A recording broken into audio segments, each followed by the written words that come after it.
Madame, Monsieur, bonjour et bienvenue dans le JT de ce jeudi 1er juillet. Nous nous intéresserons aujourd'hui au crédit d'impôt éditeur et au licenciement économique sans IRP ou PV de carence. C'est parti.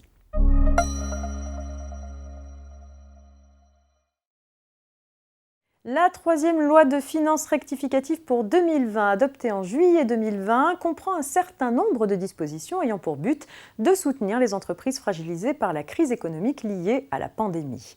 Sont notamment visées les entreprises soumises à l'IS exerçant l'activité d'éditeur de services de télévision, de services de radio ou de services de médias audiovisuels à la demande qui peuvent sous certaines conditions bénéficier d'un crédit d'impôt temporaire.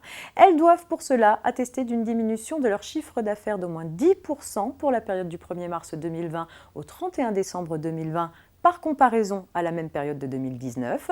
Ce crédit d'impôt est égal à 15% des dépenses éligibles exposées entre le 1er mars 2020 et le 31 décembre 2020, quelle que soit la date de clôture et la durée de l'exercice. Cette mesure temporaire ayant reçu le feu vert de la Commission européenne, son entrée en vigueur a été fixée au 17 juin 2021.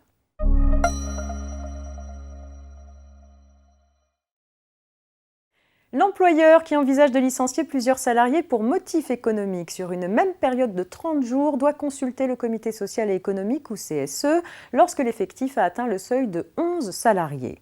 L'employeur transmet ensuite au DRETS le projet de licenciement et les procès-verbaux de ces réunions de consultation. En l'absence d'élu, l'employeur doit adresser au DRETS un PV de carence justifiant de l'absence de représentant du personnel alors même qu'il a organisé des élections. Ce PV atteste que l'employeur ne peut pas être tenu pour responsable de l'absence d'élu dans l'entreprise.